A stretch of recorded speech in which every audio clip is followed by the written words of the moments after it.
Hi YouTube, it's Ken and Kale from McCann Professional Dog Trainers, and today we are going for a walk with Deegan, the black lab, the 10-year-old black lab.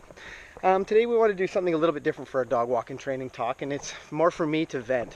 I have been a firefighter for 18 years, and for 8 of those years I also worked as a paramedic. And in that time I have seen my fair share of motor vehicle accidents, probably more than I care to recall. But one thing that I know for sure is that people need to stop transporting their dogs or driving around with their dogs loose in their vehicle. You wouldn't do it with your kid, so don't do it with your dog. It's just not safe and it doesn't make sense. When somebody's involved in an accident, there are basically 3 collisions. The first one is the vehicles colliding. The second one is the body inside the vehicle, whether it strikes a steering wheel or something like that. And the third is the organs colliding with the inside of the body. And if you can affect number 2 by limiting the movement, which is exactly what a seatbelt does for a person or a crate could do for a dog, then you can dramatically affect number 3. And it's really, really important.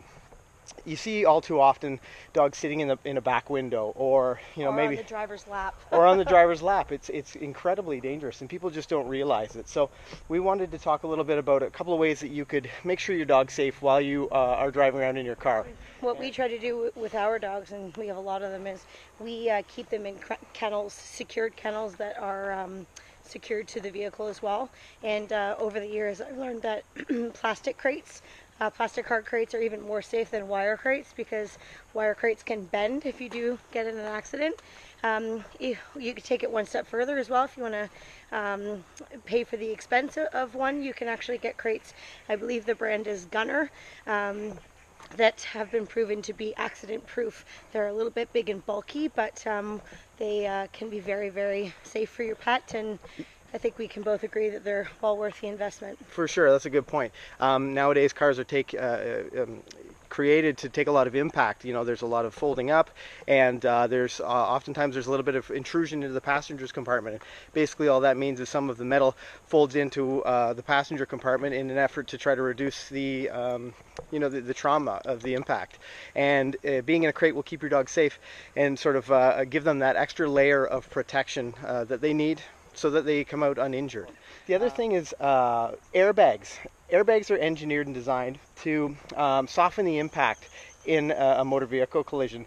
And airbags can deploy into the driver's compartment up to 24 inches. There's airbags, and there's airbag curtains, there's airbags that come out of the passenger side, out of the doors, out of the steering wheel. And if you have an unrestrained pet involved in a motor vehicle accident, imagine what that airbag would do to them. The dog can't choose for itself. You need to make sure that you are transporting that dog safely and do your best. Like I mentioned at the beginning, you wouldn't allow your child to be free inside a vehicle while you're driving along.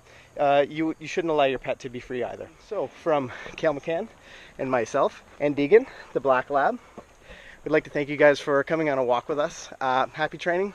Safe travels. Bye for now.